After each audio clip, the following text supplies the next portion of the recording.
Now, that was Raven Johnson, right? Now, I know everybody pissed off. Everybody is. And I'm going to tell you this right now. There's going to be a divide within this fan base. And I don't give a damn. You can unsubscribe. You can leave. You can do whatever. I don't care that Raven Johnson can't shoot. I don't care. Watch that reaction closely because it shows a fan base that is starting to split in two. Raven Johnson has just been drafted to the Indiana Fever, but instead of everyone celebrating, the reaction is mixed and divided. Some fans are happy, while others are unsure or upset, and this disagreement is happening very quickly and very openly. This isn't just about one draft pick, it reflects a bigger debate in the WNBA community that has been building for months. It comes down to arguments about loyalty versus winning, offense versus defense, and whether fans truly understand what it takes to build a championship team. Championship. I think it's crazy, but they have a lot of vets that I can learn from, and they're winners. Everybody on that team likes to win, and I think that's what makes that team special. So to go to a program like that has the same mentality as me of winning is phenomenal. Raven, we're going to switch sides. We're going to go to the left side of the room, row 2. Hi, Raven. Congratulations. Gabe Zoda from Sideline Sports Network. A lot has been made about your leadership and how you have a great basketball. That is Raven Johnson at her introductory press conference. She looks confident and calm as she talks about joining a strong team with experienced players like Aaliyah Boston, Kelsey Mitchell, and Caitlin Clark. She speaks about having a winning mindset, learning from successful players, and fitting into a system that is close to winning a WNBA championship. But what she doesn't say and what no one at the press conference really mentions is that a large part of the Indiana Fever fan base is not happy about her being drafted. This reaction shows a deeper issue in basketball discussions, where many casual fans focus only on scoring and highlights. They see Raven Johnson as a poor offensive player because her shooting numbers at South Carolina were not strong, so they question the pick and feel frustrated that the team chose a defensive player instead of someone who scores more. Howard Magdal, 9 Sports. Good to see you again, and congratulations. When Aaliyah left South Carolina, she talked about it being your team. And I know we talked a little bit about this, but how much of this full circle moment has really hit you yet that now you get to play in the pros with her? And specifically, if you can talk about the connection you have with her and how that can help inform. This is a full circle moment for Raven Johnson. She is talking about reuniting with Aaliyah Boston, who once mentored her at South Carolina before both players went pro. Johnson also speaks about professional habits, leadership, and the lessons Boston taught her beyond just basketball. This helps explain the bigger picture, because Boston already understands what Johnson brings to a team, having seen her play during South Carolina's championship runs and knowing how her defense helped the system work better. But there is another important connection that many frustrated fans are overlooking. Johnson also has history with Caitlin Clark, as they faced each other in the 2023 national championship game. If you go back and watch that game closely, it becomes clearer why the Indiana Fever wanted to bring Johnson onto their roster. Raven in the center, 4th row. Congratulations, Raven. This is Douglas Brown, Yahoo Sports. Can you describe the feeling it was when you got your name called and then being immediately greeted by Dawn Staley? Oh, I did not think I was gonna get my name called. I'm be honest. I was like, why all these cameras coming in my face? But when they called my name, I was like, me?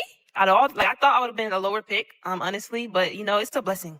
Like to hear your name get called, you dream of times like this. As a little girl, I've seen people in front of me that get their names called, and I always said I wanted to be that person one day. So a team just to believe in me and draft me and me, so it means a lot. So I just want to say thank you to Indiana. She didn't expect to be drafted that high, and you can hear the surprise in her voice.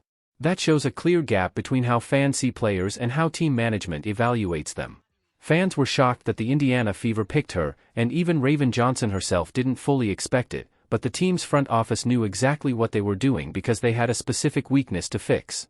Looking at Indiana's playoff run last season, their issue wasn't scoring since players like Caitlin Clark, Kelsey Mitchell, and Aaliyah Boston already provided enough offense. Their real problem was defense, especially against fast and skilled point guards who were able to break down their defense and score easily in the paint. Players like Aya Wilson and Sabrina Ionescu repeatedly exposed that weakness, showing that Indiana's struggles came from personnel issues on defense rather than a lack of scoring power. Crazy. This weekend, I learned a lot about the CBA. I learned a lot about what the players went through, which I had no idea about. They were telling me about the money, the salary they were making, and I was like, wait, you guys put blood, sweat, and tears just like the men do. You guys, you work hard for these things that you want, and you didn't get paid that much. And it was like, just be grateful you're coming in this class, so you better get money. And I was like, no, but you guys set the foundation for us. You set the standard for us, so can't think. You got to thank them. Like you have to thank them. They did a lot for the game of women's basketball to get here. And I think with our class and our generation, we need to fight just how they fought for us. The new CBA changes the bigger context around all of this, and Raven Johnson seems to understand that clearly. During draft weekend, she talked about learning what WNBA players fought for over the years, how earlier generations dealt with much lower salaries and tougher conditions, and how much things have improved because of that struggle. She expressed gratitude for entering the league at this moment instead of years earlier when players were underpaid despite working just as hard as their male counterparts. She also said that her generation needs to continue that fight for the next group of players, just like past players did for them, which shows a strong sense of leadership and responsibility. But this is also where the fan backlash connects to a bigger reality. The new CBA brings higher salaries, better benefits, charter flights, and improved conditions, but it also raises the pressure on teams to build smarter rosters with fewer mistakes. Every draft pick becomes more important, and teams can't afford to take players just for long-term potential anymore. The Indiana Fever has to focus on fixing immediate needs, and their biggest issue is perimeter defense, which is why they targeted players like Raven Johnson. Boston, but any of them, and how will your unique skill set prevent you from getting lost in the fold in the early going? Yeah, I'm gonna ask them a lot of questions. It's not gonna be just about basketball too. But I'm gonna just get to know them. Just try to see, how it's like being a pro. They went through, their rookie seasons and they excelled at it. They did pretty good. So I'm gonna ask questions like that. But I'm glad to play with people like that, honestly. Thank you. Ravens. The reporter asks about leadership and basketball IQ, and Raven Johnson's response gives a lot of insight. She talks about specific players she wants to learn from, including Aaliyah Boston, Caitlin Clark, and Kelsey Mitchell. She admits she will be very involved in asking questions, staying curious, and learning from veterans, even if it means being a bit of a pest because of how eager she is. At the same time, she clearly respects their winning mentality and experience. This is where the misunderstanding from some fans becomes clear. Winning in the WNBA is very different from college basketball. The level of competition is closer, the margins are tighter, and championships are not built just on scoring talent. They are built on players who understand their roles and execute them perfectly. Raven Johnson understands her role with the Indiana Fever. She is not expected to be a main scorer, but instead to defend opposing point guards, force turnovers, push the ball in transition, and make smart, simple decisions on offense. That kind of role may not stand out to casual fans, but it is exactly what winning teams in the WNBA depend on. Caitlin Clark, Kelsey Mitchell. I think I learned a lot from them. I'm gonna be a sponge. I'm probably gonna be a gnat too because I'm gonna ask them a lot of questions. I'm probably gonna get on their nerves too because of my personality. I like to joke a little bit, but honestly, they win. They like to win, and I think that's really big when looking at a program like that. And like I said, they have a chance of winning the WNBA. She keeps talking about learning from veterans and becoming a sponge, and there's a reason she repeats that idea. Her biggest strength isn't just her current skill level, but how quickly she can take in information and improve. At South Carolina, she started out as a raw freshman, but by her junior year she was already running complex defensive systems and making quick adjustments that most college players struggle with. That shows not just talent, but strong basketball intelligence and a serious work ethic. In July, when she putting the clamps on some of y'all favorite damn point guards. I can promise you that. She's that instrumental of a piece defensively. I don't give a damn. We got shooters. The front office do a lot of things that I don't agree with at all. But this Raven Johnson pick, I called it a week ago. Told y'all a week ago. They're going to get Raven Johnson. And when ain't nobody want to believe me, don't nobody care about that. I don't give a damn. And you people is looking real. I don't care what she said about the fans. I don't give a damn about none of that shit. We coming to play. I'm trying to win a championship. We gonna forgive and forget. Just like we forgave and forgot Caitlin for saying that thing in the Time magazine. We gonna turn the page. I don't want to hear none of that, bro. Y'all can unsubscribe. Y'all can do whatever. Do I like South Carolina? No, not for real. But do I think Raven Johnson can help them win? Yes, I do. Yes, I damn sure do. Y'all better go look at her highlights on defense. I don't give a damn that she can't shoot. She only average. I don't care about none of that.